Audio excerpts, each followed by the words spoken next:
Hello, hello, hello. How you guys doing? Everybody good? Welcome, welcome. We have an explosive story to go through, no pun intended. But before we get started, let me know, of course, where you guys are tuning in from. What city, what state, what country, what planet, what town, what village, what galaxy. And I wanted to say actually thank you to J-Rock. I hope I'm saying your name right. Thank you, J-Rock. J-Rock is the first person who joined as a YouTube member, right? So I literally just unlocked memberships.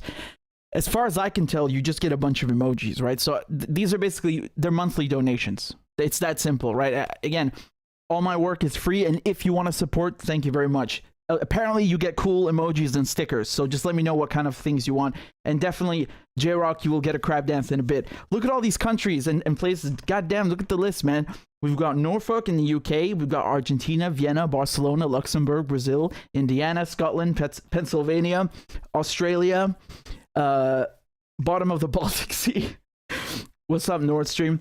We've got Turkey, Yorkshire, Luxembourg, Canada, California, Texas, London, Toronto, Iraq, USA, Brazil, Upper Austria, Germany, Mexico, Bulgaria, Amsterdam, Norway, and on and on and on and on it goes. I love you guys. Very, very nice. Very, very proud of this community. This is really good, having such a huge audience. I'm really, really proud of that. So, excuse me. Let's get to the bottom of this. Once again, no pun intended. This is, you know, I'm just going to talk about Nordstream, okay, and this new story published by Seymour Hersh, and we're going to go through it, okay. Again, excuse me. So let's get into it. Let's dive right into it. Again, no pun intended. Jesus. So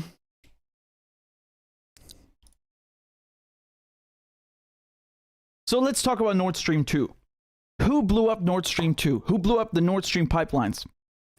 Well, Seymour Hersh just published a new piece. Okay, so he's a very famous, very renowned American journalist. You know, he reported on the Watergate scandal. He got a Pulitzer Prize for the My Lai massacre for covering that. This massacre of Vietnamese by the Americans during the Vietnam War. He also broke the Abu Ghraib story, torture of Iraqi prisoners. So you guys remember that during the Iraq War? Horrific pictures. And you know, this guy's a veteran correspondent. And what does he publish today? Absolutely explosive stuff. Again, no pun intended. How America took out the Nord Stream pipeline. Now, he published this on his Substack, right? On his independent Substack, and I'll get into why that's important in a bit, but let's go through the piece. Now, obviously, this is so extensive and so long, I can't read all of it to you. I'm going to try my best to be concise and summarize this, but I highly recommend you go and read this yourselves, because it's so insightful, and he really, you know, he creates this magnificent web of historical context and geopolitical context. And look, man, let's be honest here. What is the first thing I told you when these pipelines were sabotaged? It was either the British or the Americans. Okay, anyone with half a brain can see that. Anyone who's honest can see that. But this is very. Why is Seymour Hersh's piece very, very important? Because his source is someone who had direct knowledge of the planning. Okay. Now I know people are going to say, well, it's just one unnamed source. Once again, I just listed the accolades. I just told you this guy's won a Pulitzer Prize. He's broke some of the biggest stories that I can even think of. So, you know, when he's reporting this, there's a lot of weight behind it. And the CIA and the White House are already trying to, you know, just trying to swat the story and say, oh, no, it's fiction. Yeah, well, guess what? They always say that. Again, let's go through the piece and I'll put the link below. So he starts talking about the U.S. Navy. The U.S. Navy has a diving and salvage center in Panama City. Okay, this is in Florida. And why is this diving and salvage center important? Because guess what? This is where they train all the best deep sea divers in the United States Navy. Okay, this is where la crème de la crème, the best of the best, gets sent, and they train them to do things like mine clearing. Okay, so good things sometimes, or bad things like blowing up pipelines, right? So why is this important? Because when the Biden administration got this operation going to destroy the pipelines, Nord Stream 1 and Nord Stream 2, they ended up choosing the Navy, obviously because of their, the relation. They're dealing with a maritime issue and infrastructure. But the Navy, as Seymour Hersh writes here, they're not under America's Special Operations Command, so whose covert operations must be reported to Congress and briefed in advance to the Senate and House leadership, okay? So the Gang of Eight. And why did they do this? This also is a measure taken to avoid leaks, okay? So here's the gang. Who gets together? Well, of course, it's Biden, it's Jake Sullivan, and Blinken, and he talks about Newland as well, and their disdain for this pipeline. Again, this is something we've gone through together extensively. I've played you so many clips, not just from these four, but also Condoleezza Rice. You can pick any administration you like from the last 20 years, and you'll find people, Republican, Democrat, it doesn't matter, and they're all criticizing Nord Stream for various reasons, right? So they'll say, well, we don't want the Europeans to depend on Russian energy because Russia's evil. Yeah, what it's really about is making sure there's no good relationship between Russia and Europe. And of course, the benefit of that is also, offloading and selling American LNG, American gas. And basically, even if you don't sell that much LNG, it's more about undercutting the Russians and screwing the Russians out of a deal. That's what it's about, okay? This is a long-term foreign policy objective. It's nothing secret. It's nothing new. These are not my words. This is Victoria Nuland. This is, Condoleezza Rice. This is Biden. This is Blinken. They're all on tape saying this. They're happy that Nord Stream 2 is destroyed. They want Nord Stream 2 to be destroyed and taken down. They were saying this over and over for years. So in any case, he goes through why this is such a lucrative pipeline, right? Because it lets the Russians make a ton of money, and the Germans, they get to have cheap gas. They get to grow their country, and that's why, Germany has the largest economy in Europe. This is not the only reason. It's not even perhaps the main reason, but it's one of the most important reasons. Cheap gas, right? Cheap energy. And of course, they get to sell the excess gas downstream. So, he also mentions former Chancellor Willy Brandt, and this is very, very important. If you've studied Cold War history, you know German history, you come across Willy Brandt and Ostpolitik, which is basically the Germany's attempt to rehabilitate itself to make up, if it can, for World War I and World War II, and try to have peaceful relations with its neighbors instead of killing each other, right? So how do you do that? This is not strictly a German idea. It's just, it was incorporated in Ostpolitik. You do that by interdependence. So you have, you build bridges, literally, but figuratively, with your former enemies. You get your economies intertwined and connected. And so there's no incentive to go to war, because if you attack your enemy, you're going to deindustrialize yourself, right? So that's the logic behind it. So it's not just about the money. It's also about peaceful foreign policy with the, for Germany with its Russian neighbor. So they talk about Biden. This is, I really appreciate this piece for so many reasons. Obviously, because of its bombshell nature, but there's so many points here that I've gone through with you time and time again. And one of them, you remember when Biden dropped the sanctions, and Seymour writes about this here. Biden suddenly dropped sanctions, right, against Nord Stream 2 because they were trying to get the Germans to stop it. And this was something that was met with a lot of surprise, for me as well.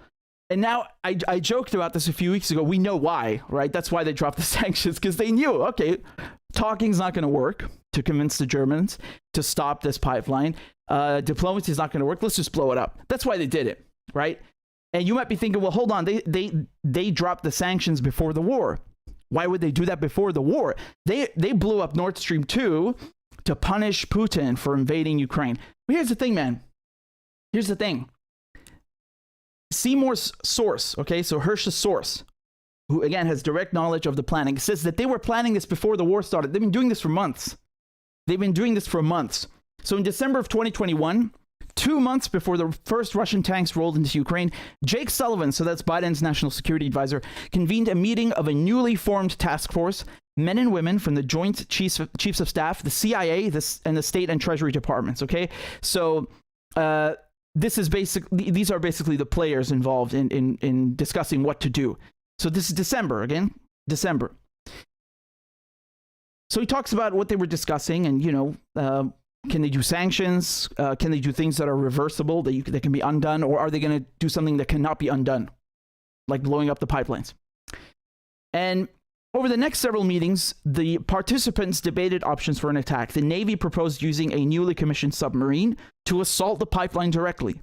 The Air Force discussed dropping bombs with delayed fuses that could be set off remotely.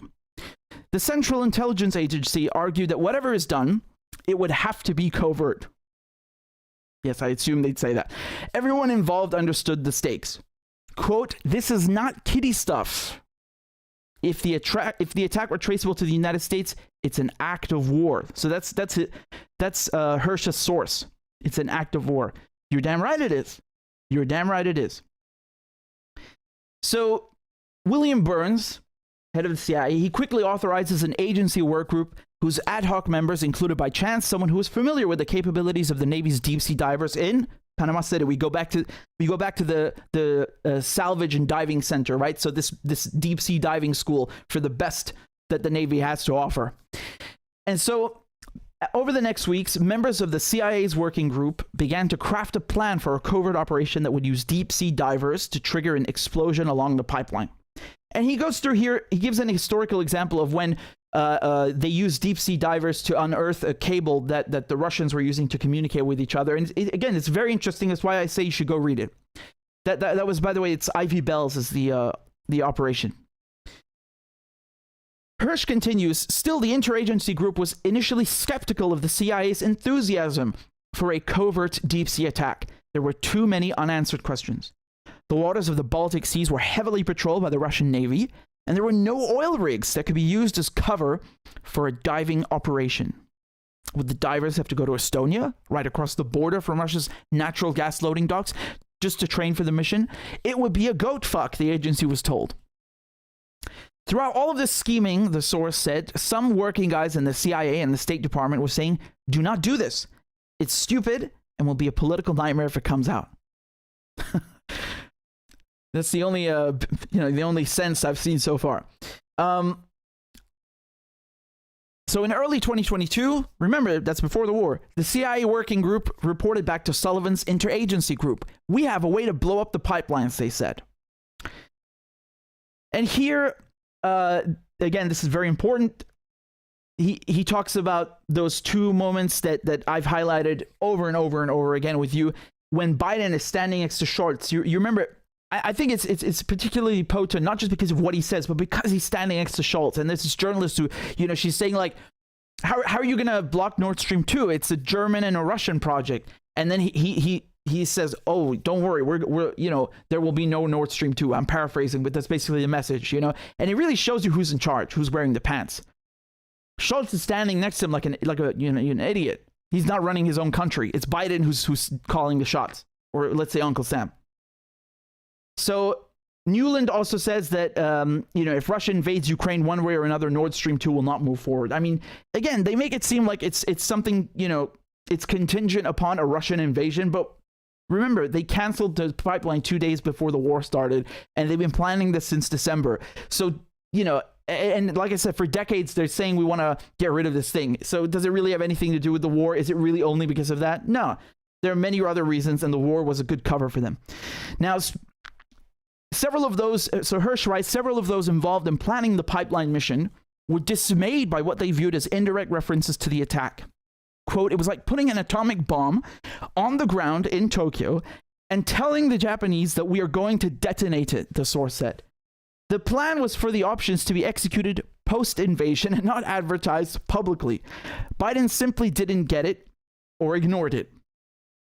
Biden's and Newland's indiscretion, if that is what it was, might have frustrated some of the planners, but it also created an opportunity. Now look at this logic. I love this so much. This is so American. Look at this next part.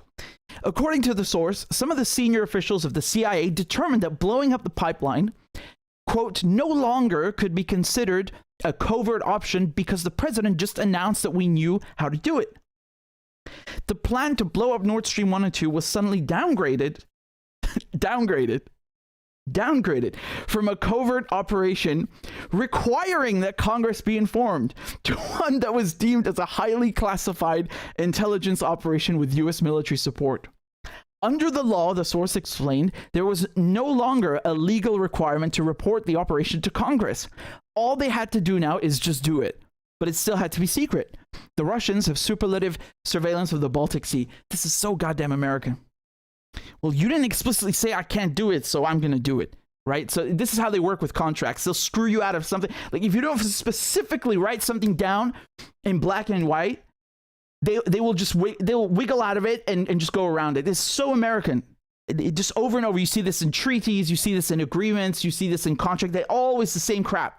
So it's so funny that they're doing this with their own government, right? It's like, well, we don't have to tell Congress now, right? Because Biden said on TV that there will be no Nord Stream 2. He didn't say that they're going to blow it up necessarily. He obviously made a threat. But their logic is, well, look, Biden said it on TV, so let's just go do it because now it's classified and we don't have to tell Congress. So the agency, the CIA working group members had no direct contact with the White House and were eager to find out if the president meant what he'd said. That is, if the mission was now a go. The source recalled Bill Burns comes back and says, do it. So Bill Burns, again, CIA chief. The operation. Norway was the perfect place to base the mission. Remember, these pipeline explosions, where did they happen? They happen in, well, obviously, Germany and Russia are concerned, but they happen in Sweden and Denmark's exclusive economic zones, right? Or exclusive economic areas. Their territory, basically. Norway, however, assisted the United States. So how many of you would have guessed that? Frankly, it didn't, come to mind. I thought it was British and American and that's it. But it's Norway that was involved. And how? Why? Let's see. So again, Hersh goes through the history of the Cold War, why of course, the Americans like Norway, it shares an enormous border with Russia, obviously. And, it's a founding member of NATO. They have tons of bases there. And he even talks about how they created like some legal loophole. This is, by the way, this is not just in Norway. This has happened in other countries also, where the Americans, they get a foreign country to basically, grant blanket immunity to U.S. forces that are based there. So these are U.S. citizens in the U.S. military in another country. They're stationed overseas, but they have complete immunity from prosecution. They're under U.S. jurisdiction in another country. Yeah. So obviously, anyone who cares about their own country's sovereignty is not going to be happy. But that's how it is. It shows you the relationship, the subservience. So back in Washington, planners knew that they had to go to Norway. So the source says that they hated the Russians, and the Norwegian Navy was full of superb sailors and divers who had generations of experience in highly profitable deep sea oil and gas exploration. And here's a very important part. Here's a very important part that Hersh outlines. The Norwegians may have had other interests as well. The destruction of Nord Stream, if the Americans could pull it off, would allow Norway to sell vastly more of its own natural gas to Europe. You starting to get the picture? Sometime in March, a few members of the team flew to Norway to meet with the Norwegian Secret Service and Navy. One of the key questions was where exactly in the Baltic Sea was the best place to plant the explosives. Nord Stream 1 and 2, each with two sets of pipelines, were separated much of the way by little more than a mile as they made their run to the port of Greifswald in the far northeast of Germany. The Norwegian Navy was quick to find the right spot.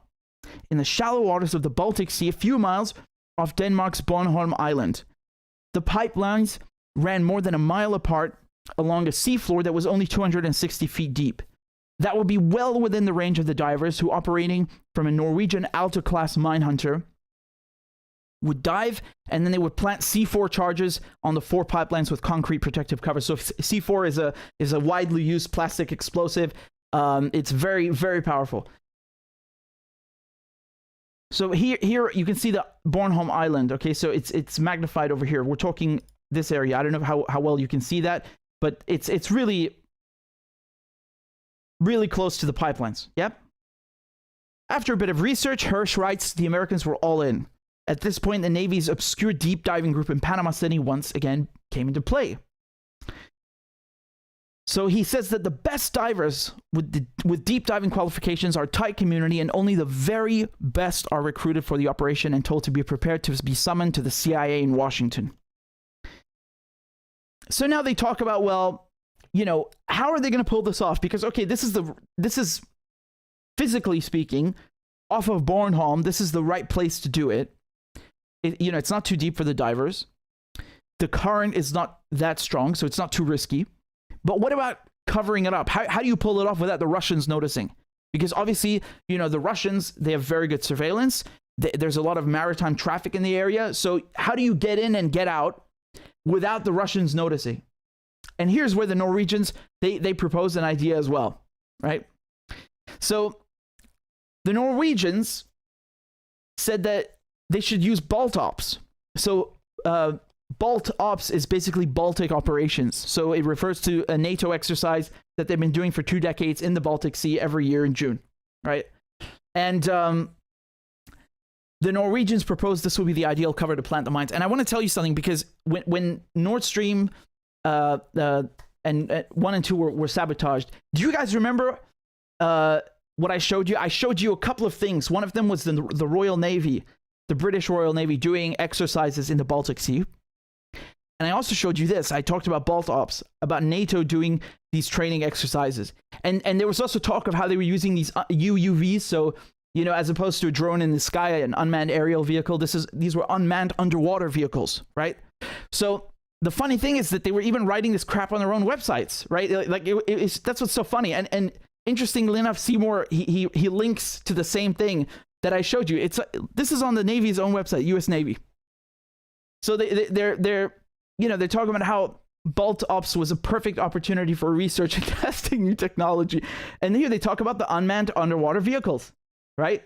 So we looked at this right here on the day that the pipelines were sabotaged. And turns out this was the dam cover. This is exactly when they did it, when they went down and put the charges. They did this in June. Okay, so they did this 3 months before blowing up the pipelines.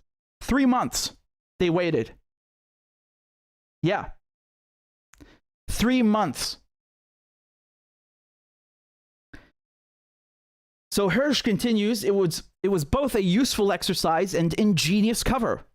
The Panama City boys would do their thing, and the C4 explosives would be in place by the end of Balt Ops 22 with a 48-hour timer attached.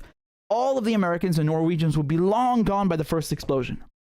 The days were counting down, and the source says that the clock was ticking and we were nearing mission accomplished. And then Washington had second thoughts. What? The bombs would still be planted during Balt Ops, but the White House worried that a 2-day window for their detonation would be too close to the end of the exercise, and it would be obvious that America had been involved.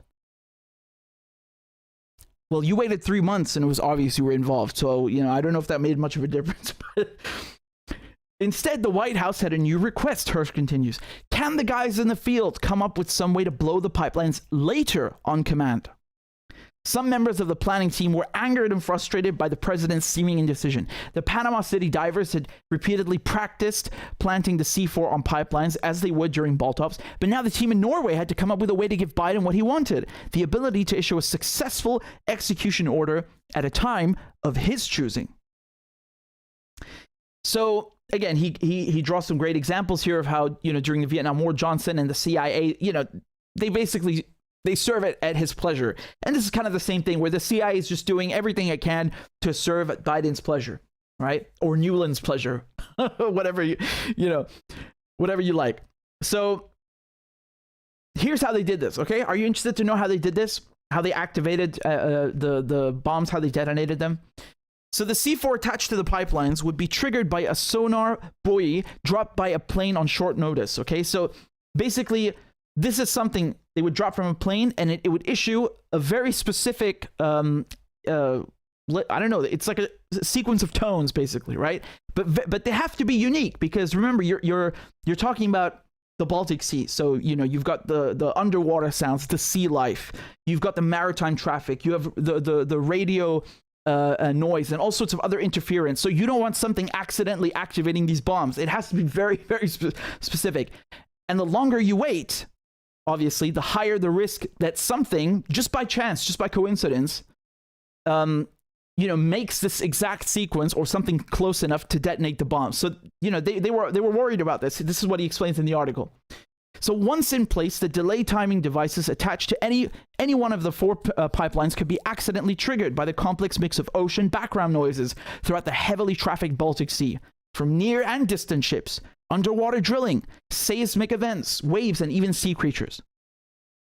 So to avoid this, This device would emit a sequence of unique low-frequency tonal sounds, much like those emitted by a flute or a piano, that would be recognized by the timing device, and after a preset hours of delay, then trigger the explosives. Okay, so there's a plane, drop the device, make the sound, and then after a few hours, boom. That's what they did. That's how they blew up Nord Stream 2. So this is a Dr. Theodore Postel, so he's a professor at MIT, and he says, quote, "You want a signal that is robust enough so that no other signal could accidentally send a pulse that detonated the explosive." So he used to work with the Pentagon, okay? And here we go. On September 26th, 2022, a Norwegian Navy P-8 surveillance plane made a seemingly routine flight and dropped a sonar buoy. The signal spread underwater, initially to Nord Stream 2 and then onto Nord Stream 1. And a few hours later, the high-powered C4 explosives were triggered and 3 of the 4 pipelines were put out of commission. Within a few minutes, pools of methane gas that remained in the shuttered pipelines could be seen spreading on the water surface, and the world learned that something irreversible had taken place.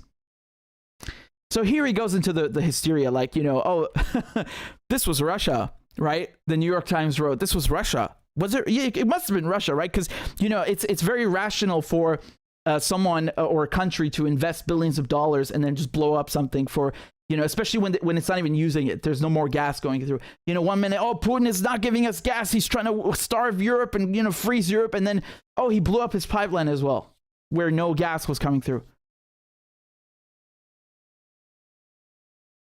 And he goes about, again, what did we have? Very, you know, very potent statements, gloating, just straight up gloating from Secretary of State Blinken, from Undersecretary of Political Affairs Victoria Nuland.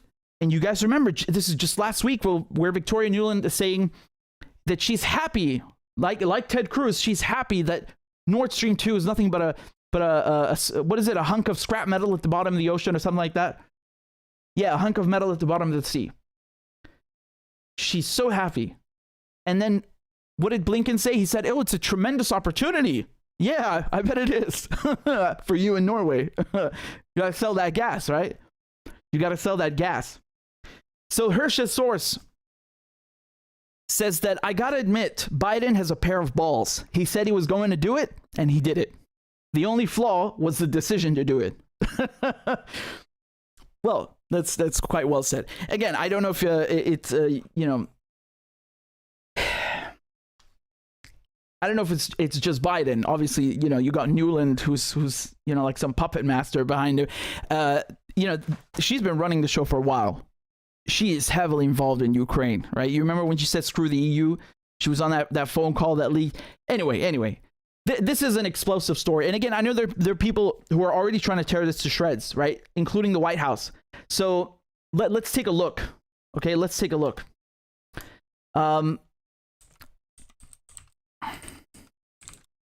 Here's what the White House had to say. The White House on Wednesday dismissed a blog post. A blog post. Apparently, I just read a blog post to you. Not an article by one of the best journalists of all time who's broken Abu Ghraib, you know, My Lai massacre, who reported on Watergate. Oh, apparently it's a blog post now. Okay. By a U.S. investigative journalist alleging the United States was behind explosions of the Nord Stream gas pipelines as utterly false and complete fiction. So that's the response to the article from the White House. Utterly false and complete fiction. Now, what did the spokesperson... What did the spokespeople for the CIA and State Department say? The exact same thing. And actually, he mentions their comments in his article at the very top.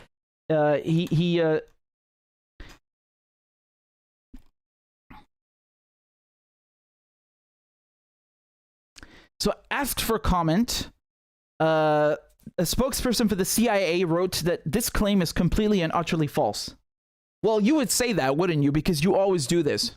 Now, just to jog your memory, let's take a look at previous U.S. responses to damning stories, such as this one. So you guys remember the Bay of Pigs, right? The CIA trained a bunch of Cubans who don't like Castro to invade Cuba and gave them weapons and, tried to pretend they have nothing to do with it, right? And it completely failed. It's a goddamn flop. Here's the response from the US government about the Bay of Pigs. This is from April 17th, 1961. Look what they said.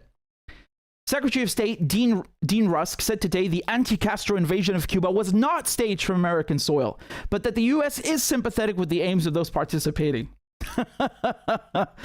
It was not staged from US soil. You can literally go right now on the CIA's own website and see how they staged it. This is one of the most famous events in the entire Cold War. And look how they try to deny this crap. Of course. Let me show you. How about NSA mass surveillance? You guys remember how they lied and say, oh, this is not true. Here's James Clapper, head of the NSA. Last summer, the NSA director was at a conference, and he was asked a question about the NSA surveillance of Americans. He replied, and I quote here, "The story that we have millions or hundreds of millions of dossiers on people is completely false." The reason I'm asking the question is, having served on the committee now for a dozen years, I don't really know what a dossier is in this context.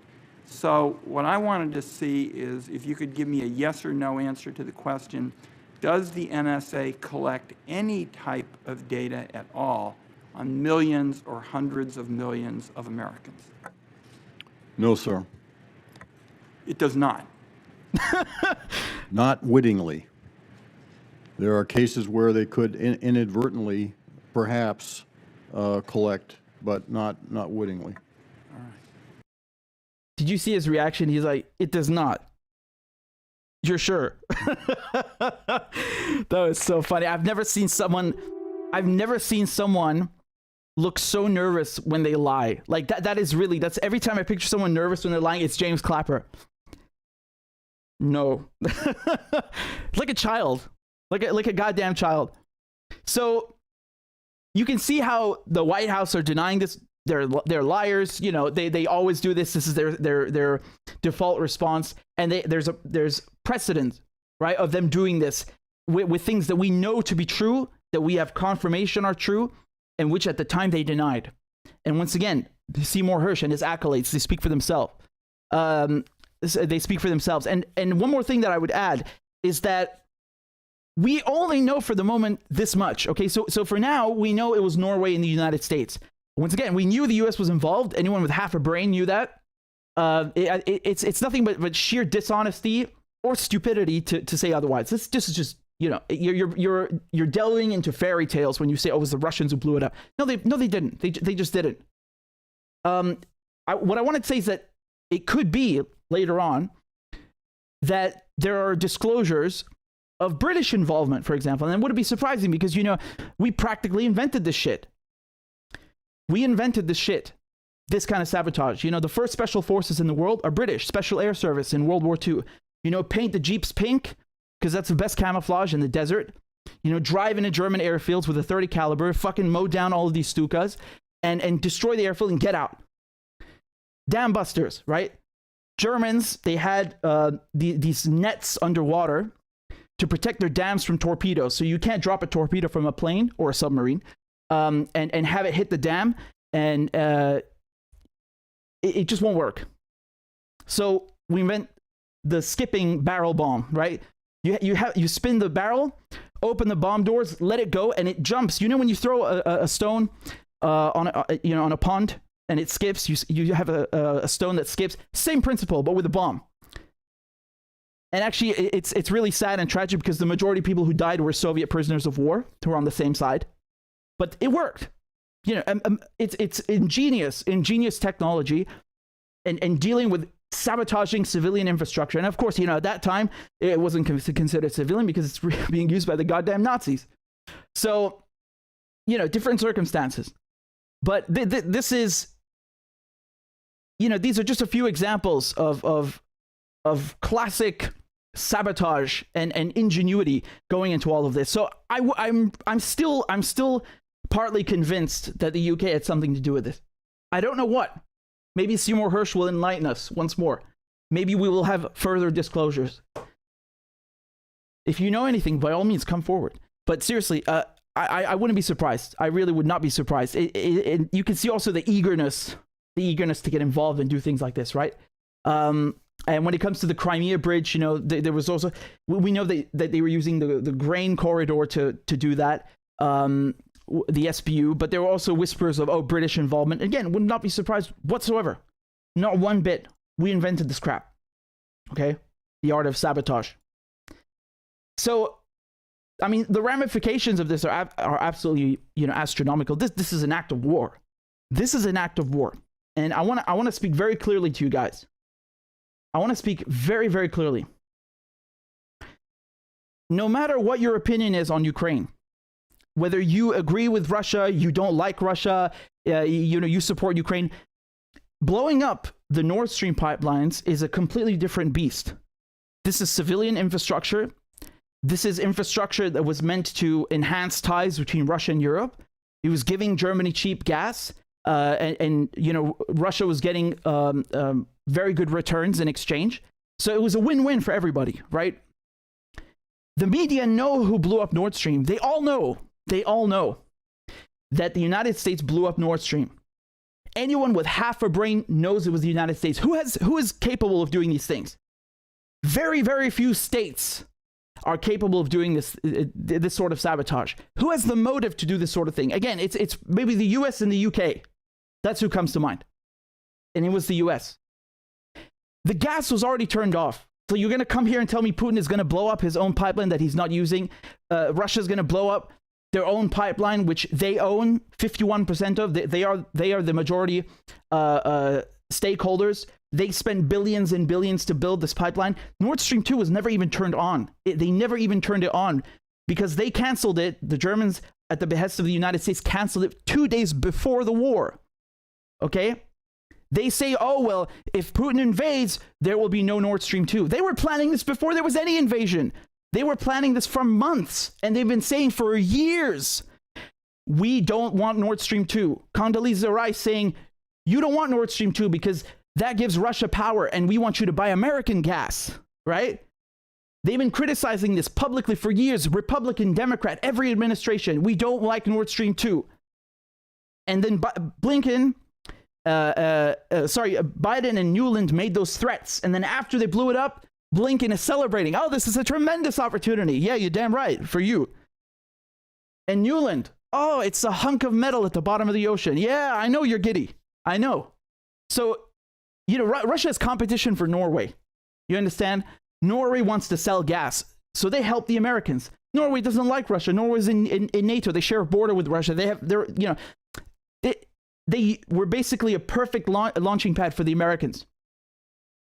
And the Americans, even if they don't end up selling American LNG, liquefied natural gas, and they will make bank. But even if they don't, it's about screwing the Russians. Just screw them out of any sort of good relationship with Germany. Let's make sure there are no good ties. There's no Ostpolitik. There's no reconciliation. There's no, interdependence of their economies and industries.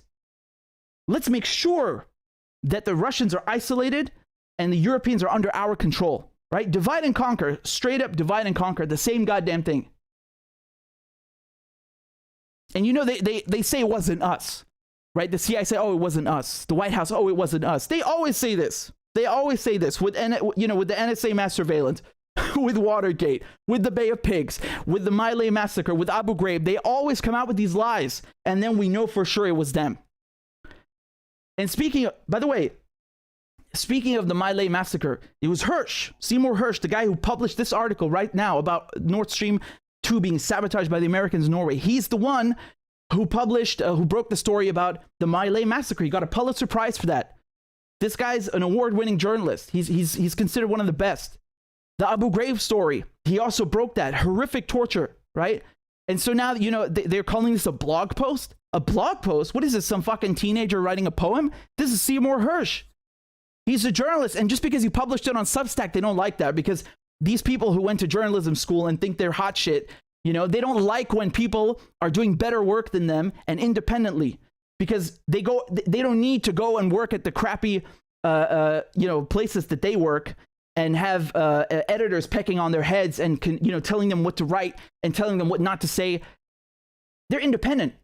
You can publish your own work on Substack, and you are rewarded for your efforts by the people who see how good you are, and they flock to you and follow you. And people who work at the New York Times, people who work at, legacy media, they don't have any of that. They're fucking nobodies without that label, right?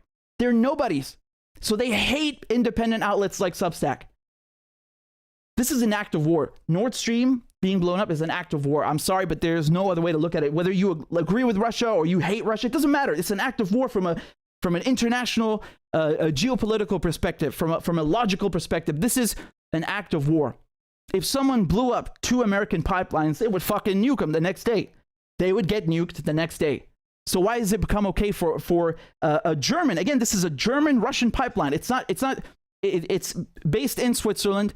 It's 51% owned by Russia, but it's also owned in part by France, by Germany, by multiple countries. Why are the Americans bombing a European infrastructure that we all depend on, that entire industries depend on, that civilians depend on? Europe's growth is thanks in part, at least in part, to this cheap gas. It didn't fall out the sky. Look at these European leaders, these people calling themselves European leaders. Your ally just blew up your cheap source of gas. Your ally committed industrial sabotage against your civilian infrastructure to further their political goals. Your ally committed an act of state terrorism against you, and you do nothing? You say nothing? You don't know who did it? You got no results after months of investigation? Bullshit! Bullshit! Shame on you, you goddamn cowards! You spineless hacks! You call yourselves leaders? You don't represent anyone in Europe. You represent Uncle Sam. You are cowards. Scholz is a coward. Sunak is a coward. Macron is a coward. They have no self-respect. You let your ally blow up your infrastructure and you don't say a word? That's your friend? Who needs enemies with friends like that? Do they have the self-respect? Do they have what it takes? Do you have the dignity to stand up for yourselves, for your countries, for your people, and call the Americans out for doing this? Again, you can dislike Putin all you want. You can criticize Russia all you want. I really don't care. I could not care less. But let's stop kidding each other with these fairy tales. The Russians didn't blow up their own pipeline. The Americans did it. Seymour Hersh has proof now from a source with direct knowledge of the planning, and the media are too afraid to say it. The media are cowards. And he published on Substack because the New York Times, because all these outlets won't run this story probably because they're too coward to do it. Instead, they make up conspiracy theories. They go cuckoo and say it was Russia. No, it wasn't. You are cowards. European leaders, you are cowards. Media, journalism is dead. Legacy media, you are cowards. Do your goddamn job.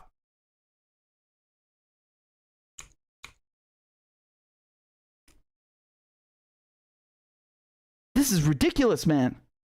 This is getting ridiculous. You know, I swear they could have put an American flag in the pool of methane gas that was seeping from the Baltic Sea. And you could have goddamn July 4th fireworks and fucking bald eagles flying with F-16s and you know, Biden standing there with Blinken popping champagne, and you would still have fucking people saying, oh no, it was a hologram. That was not Biden. Oh no, we didn't do that. No, it was Putin. They're fucking nuts, man. These people are insane. And then they talk about, authoritarian countries and, there's, you know, the media have no freedom there. Look at yourselves. You're pathetic. If you're a land of the free, if you are in a democracy and you have freedom of speech and you're not publishing the truth, what does that make you? How pathetic does that make you? Ridiculous. Now they're trying to downgrade him to a fucking blogger. This is what they always do. This like when there are journalists who do better. If you're a journalist and you do better work than someone at the New York Times or CNN or some shitty legacy media outlet, they will try to belittle you by saying, "Oh, you're a video host, you're a blogger, like you're all of these terms except journalist because you didn't go to journalism school." Shove your journalism school and certificate up your fucking ass, you moron. No one cares about you. No one knows who you are. You're just using the label you've been given by your masters to get, you know, a little bit of credibility and status, but your work actually doesn't give you any of the status because you don't do good work. You do garbage. If you were alone, if you were independent, you wouldn't be doing anything. You wouldn't be anywhere. So you have to rely on that and just point fingers at people who do better work than you. Pathetic. Grow up. Anyway, that's all I have to say. I think I've said quite enough. We've got 1,200 people watching. Please make sure you've hit the like button, and please share the video, because I want to say one thing again. They are trying to kill the story. Hersh has done great work since before I was even born. Again, the stories I mentioned speak for themselves. Abu Ghraib, Miley massacre. These are so damning. These things. I don't know. If you guys remember Abu Ghraib, I remember it. For me, and I think you would agree if you remember it, that is one of the most damning things in history for America's reputation. When people saw that shit of prisoners, Iraqi prisoners being fucking raped and hit. And I'm afraid of the filter, but tortured, literally just tortured like that in this sadistic way. That was so, like, the war itself was outrageous enough. This was like the cherry on top. And he broke that story, right?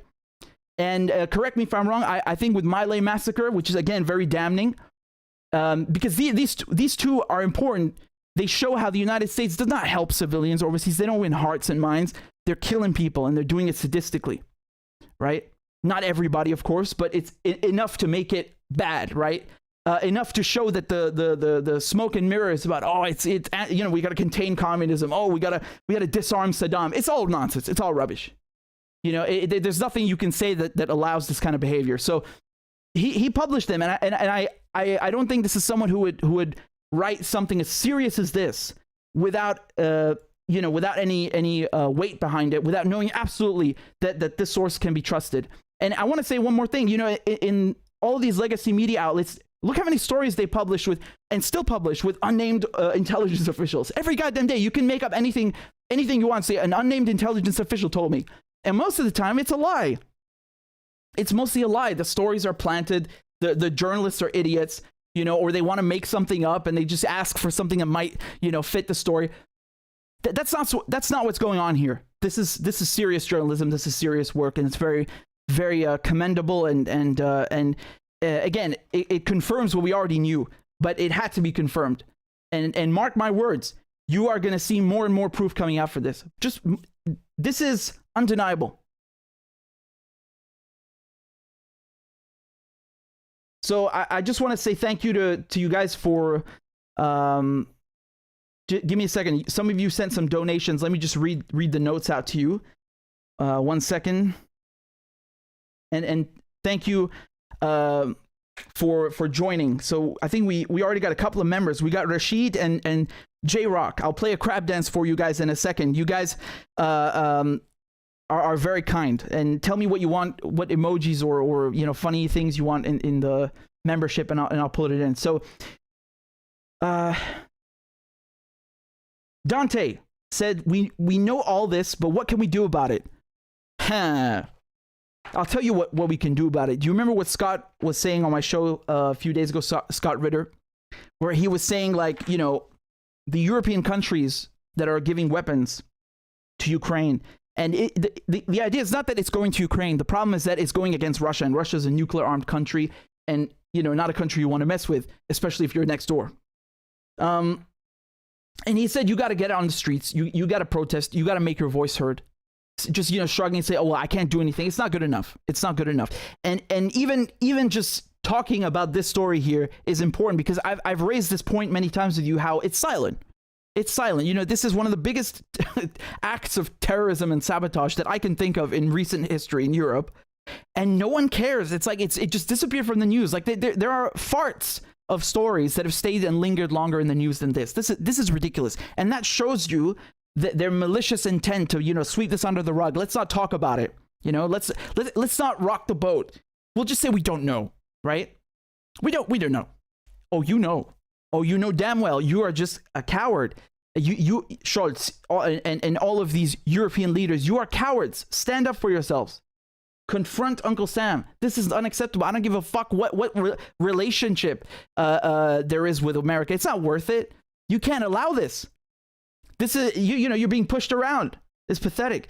Lover of the Russian team says, and they call other states terrorists. Unbelievable. Yeah, right. So they have these lists in the State Department of state sponsors of terrorism. And apparently, if you're a state sponsor of terrorism, but you establish ties with Israel, you'll get removed from that list. Like Sudan, right? That actually happened. Well, a very funny list. Mahmoud says, how long before Norway's pipeline goes boom? Oh, gee, I hope. Listen, I don't know. We haven't discussed the Russian response, have we? We have not. I don't think the Russians are going to do that. I think that would be a bit, a bit too much. But we'll see. We'll see, because I like to think that somebody at the Kremlin had the patience and the temperament not to start a world war after this.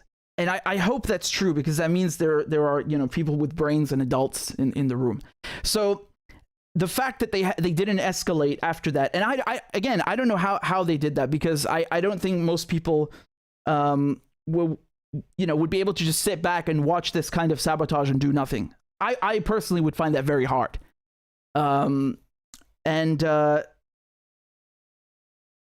Just 1 second, sorry.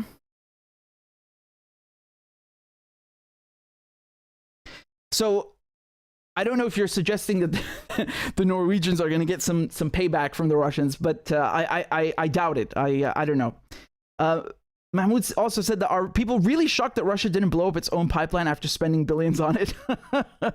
Well, you shouldn't disagree with the man on the TV who says that they did it. So otherwise, you're a Kremlin cuckoo. Knupok says, you go get him, Richard. Thank you. And Psycho Mike says, Rage Against the War Machine, February 19th, Washington, D.C.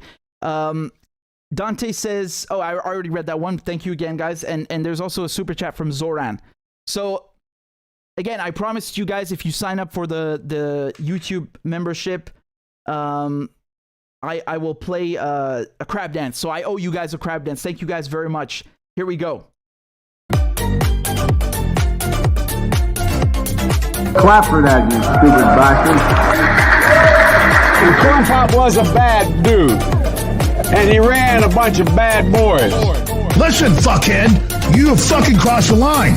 Claiming I'm the enemy. You got that, you goddamn son of a bitch? I don't give a fuck what you think, bitch. Good morning. Sunday morning. Cut that bitch off. Thank you for Iron Dome, which is a technical marvel. والله انت كلاب بصراحة يعني. ماشي نشتغل عادي. We lied, we cheated, we stole. China. And you ain't black. There's always the macro, and then there's the micro.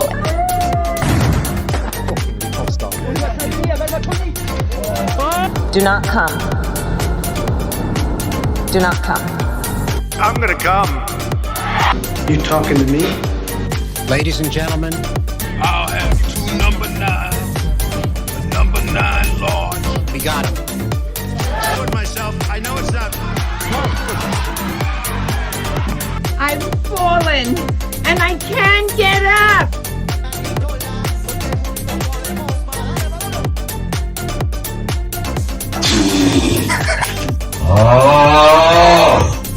Disgusting! Why you texting? Why? You're getting nervous, man. Calm down. It's okay. Okay. Suck my dick and choke on it. I yield my time. Fuck you. Oh man, I love the crab dances, and thank you to Ingi for joining as well. You guys are very kind. Again, just to be clear, these YouTube memberships, they're just monthly donations. That's really it. There's no like special content or something. Not because you guys don't deserve it. Everyone deserves it. That's my point. I like to give everyone everything that I do for free, and if you are able to, then thank you very much. And many of you have already sent some donations. That was very kind. I'm just going to check quickly on Rockfin. We also have some donations. This is from Ratfink and Marmalades. Has been meaning to chip in forever. Wish it could be more. Mr. Medhurst, great content. Well, thank you. Every donation is appreciated, and you sound like you've been watching for a while, so I'm glad to have you. Thank you very much. And I just wanted to read to you also some. These are on PayPal. Some of you guys sent something on PayPal. Just give me a moment. It's loading.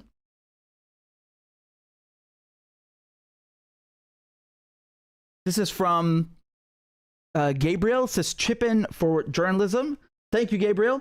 And there's another one, but where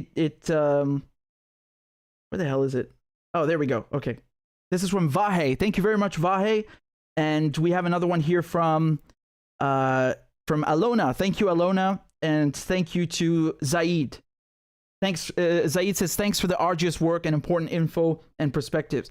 Much obliged. I appreciate that very much. So you guys have been very kind. And we also have C.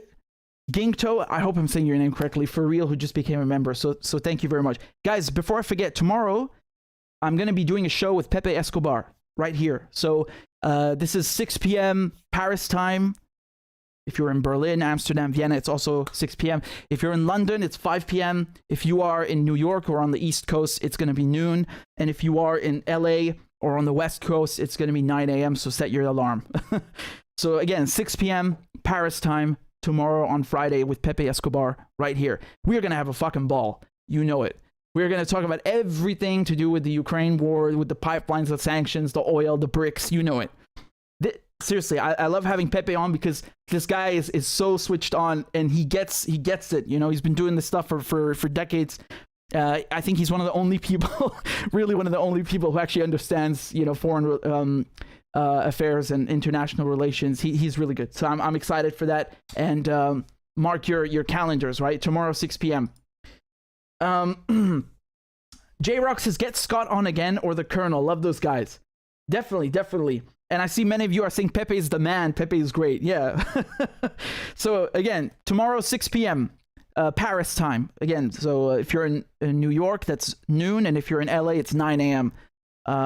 So I'm excited and looking forward to that. And I just want to say thank you again to all of you who've tuned in and sent donations. And if you would like to support the show, I have to plug it.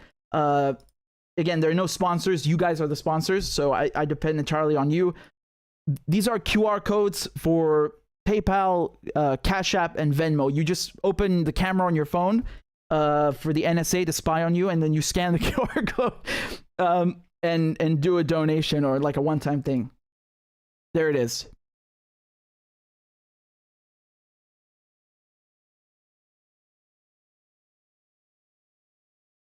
There it is. Right. So, and there's also Patreon and Rockfin. There are tons of ways, man. There's even crypto and stuff, which I don't even understand, honestly. But it's all there, and it's in the comment section. Thank you, Claudia, for posting all the links. So there's one more thing I wanted to talk about with you guys, but we'll have to leave this for tomorrow. So again, just share this video. Don't let them kill the story. Keep talking about the story about Seymour Hersh and Nordstream, because they want to smear him and act like, oh, it's a blog post. No, it's not. It's not. This is very, very damning, and they know it. And he's got dates and times and everything. So there you go. Thank you guys very much. I'm going to play a final crab dance for the last two members who joined. You guys are really funny. I'm loving the comments. So yeah, there you go. Dante says, beware of Chinese balloons, but ignore our underwater C4. Exactly, right? Exactly. Then thank you for the donations, Dante. Watch out for those Chinese balloons, you know, coming to a sky near you.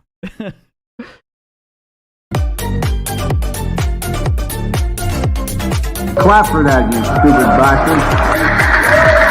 And Corn Pop was a bad dude. And he ran a bunch of bad boys. Listen, fuckhead, you have fucking crossed the line, claiming I'm the enemy. You got that, you goddamn son of a bitch? I don't give a fuck what you think, bitch. Good morning. Sunday morning. Cut that bitch out. Thank you for Iron Dome, which is a technical marvel. والله انت كلاب بصراحة يعني. ماشي نشتغل عادي. We lied, we cheated, we stole. China. And you ain't black. There's always the macro, and then there's the micro.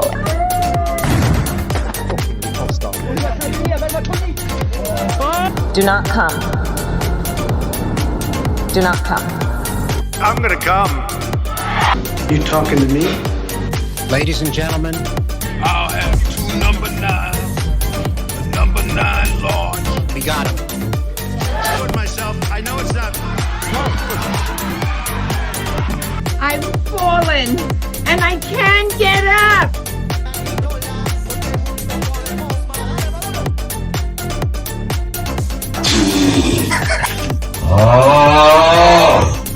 Disgusting! Why you take it? Why, you're getting nervous, man. Calm down. It's okay. Okay. Suck my dick and choke on it. I yield my time. Fuck you. Thank you guys very much. And actually, one tiny story before I go.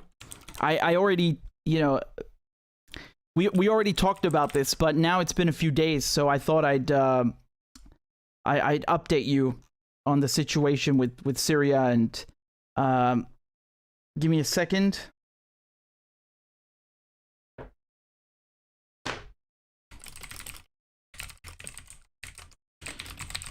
Okay.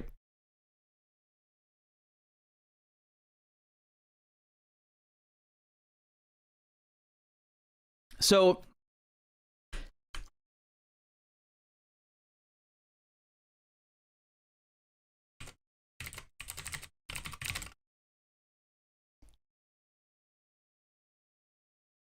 man, this is absolutely shocking. The figures from the earthquake. Oh my god.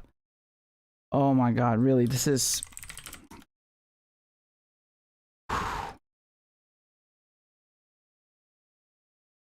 This is so sad, really. I just want to give you an update on the earthquake because the damage, the toll is absolutely astronomical. The toll that is taken on Turkey and Syria. This is from the last 24 hours. 16,000 people have died now between Turkey and Syria. 16,000 dead.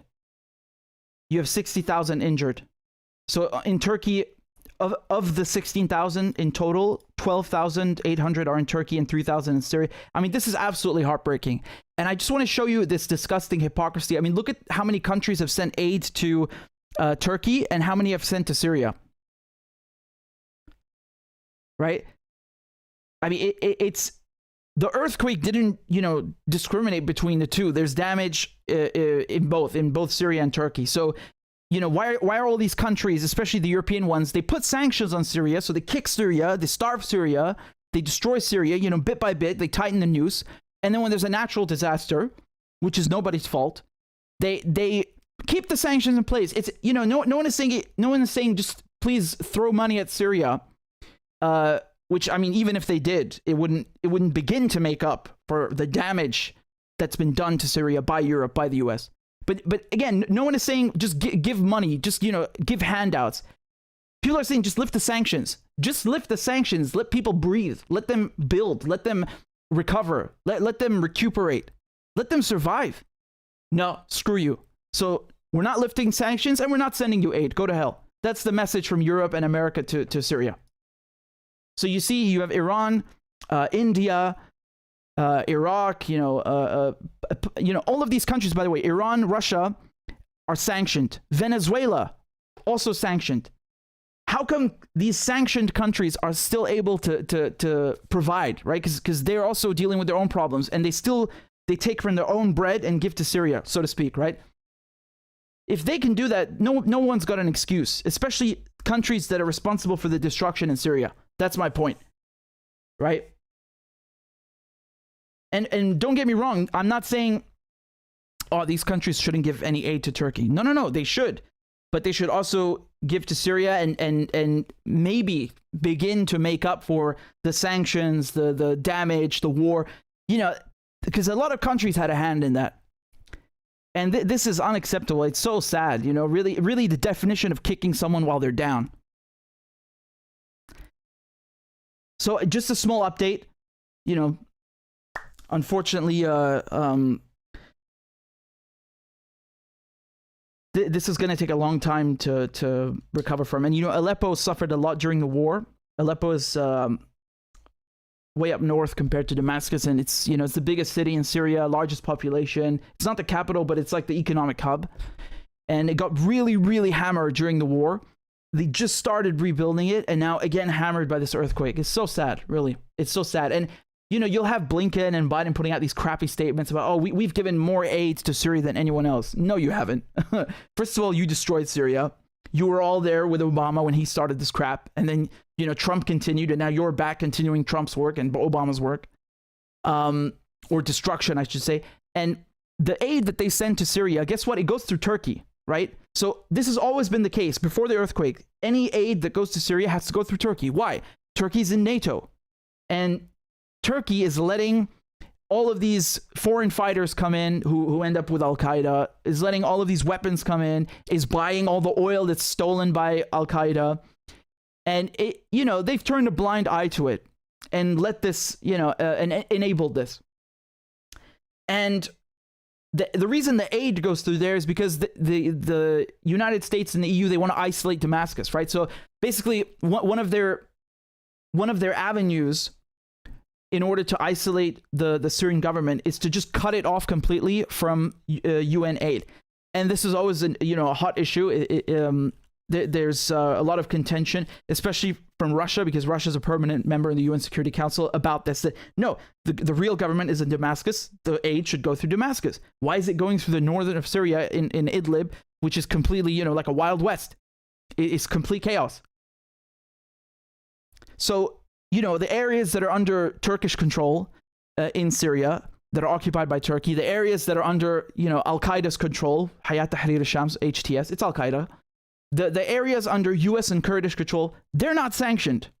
But guess what? Where do most Syrians live? Most Syrians live in areas controlled by the government in Damascus. So you are, by sending aid to Idlib through Turkey and not to Damascus, you are screwing most Syrians out of what they are owed. The bare minimum, just the bare minimum. You got 80% of Syrians who are living in extreme poverty, who do not have enough food to eat every day. So now your brilliant plan of getting all the aid through Turkey into Idlib instead of Damascus, how is that going to work?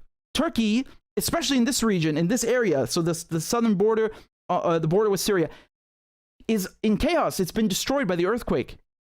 So guess what? The United Nations, they've announced that the deliveries of aid to Syria have slowed down. Why? Because of the earthquake, because the infrastructure has been ravaged. Of course, obviously. So do you think now the United States will finally wise up and say, you know what, let's just let the aid go through Damascus because it can't even go through Turkey, right? No. Screw you, starve, have an earthquake, and then stay under the rubble. Screw you. This is sick. This is evil. These people are spineless and they know what they're doing. They know what they're doing, and they're making people suffer, and they don't care.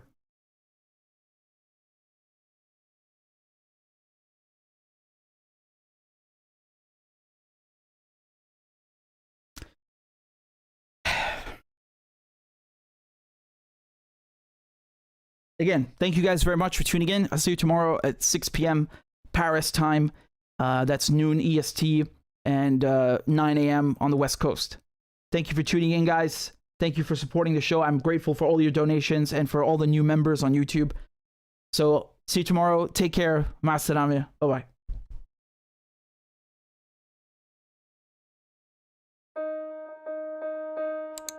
Sweden wanted to join NATO. They broke with their decades-long neutral stance. Turkey was one of the only countries, I think, along with Hungary, that was saying, we're not going to let you in because you need to have consensus, right? You need all the members in NATO to say, okay, you can join. Their bid has kind of been in limbo because Turkey wanted to, extract several concessions. It was very clear that they really want to join NATO in Sweden, and they were doing everything they could to appease the Turks. And then this moron comes in front of the Turkish embassy and burns the Quran. I understand that in their point of view, this is freedom of expression, and you're in Sweden, you can do whatever you like. But you have to remember that if you're trying to get Turkey's support, maybe wait until after you've gotten it. I mean, this is just dumb from a diplomatic level. They're doing everything to appease Turkey, and then because of one idiot, they let this go to waste. The Germans and the Americans have decided that it would be a good idea to send Ukraine tanks. You know, German tanks against the Russian. Man, I'm perplexed by this. You know, what do they think is going to happen? Because even if you can train the Ukrainian crews who are used to Soviet tanks to operate British tanks, and then you got to train them to operate German tanks, and then you got to train them to operate American tanks, and that's if they can even maintain the logistical supply line to work with these tanks, to keep them running. What kind of door are you opening now for the Russians to do? I mean, this is very clearly escalation. While Germany and the US are saying, yeah, we're going to give Ukraine tanks, the doomsday clock has been moved to 90 seconds to midnight. So this is basically, it's a measurement of how close we are to the end of the world, to the apocalypse, to annihilating the planet with nuclear weapons, right? And this is the closest it's ever been to midnight, okay? Midnight representing the end. Ukraine's most senior military commander has said that his forces need about 300 Western tanks. Over the last year, NATO allies in Eastern Europe supplied Ukraine with Soviet-era and Russian-made tanks that have been ground down or destroyed in constant fighting. Soviet-era and Russian-made tanks. Now, Ukraine, having been a Soviet satellite state and part of the Soviet Union, it was part of Russia, you know, all of its military personnel being trained on Russian tanks. What do you think they're going to do with American tanks or German tanks, which they are not trained to operate? The Ukrainians know how to operate Russian tanks. That's all they know how to operate. The Ukrainians only use Soviet stuff, right? Until the last couple of years and until now. You know, this is the first major influx of NATO weapons. And again, NATO has been training Ukrainian forces, but Challenger tanks, this is brand new. If they can't even use the tanks that they're trained to use, what makes you so confident they're going to know how to use a Leopard 2 or an M1A2 or a Challenger 2? Man, people train on those things for fucking months and years. Both of these home secretaries, okay, Suella Braverman and Priti Patel, both their parents came to the United Kingdom, and under their own laws as home secretary, they themselves would not have been able to come to the UK, to be born in the UK, and to have a life there. So, like, the hypocrisy is so disgusting, you know, like, I got what I wanted, I'm okay, I'm secure, I can live in the UK, I'm the home secretary now I'm gonna shut the gates.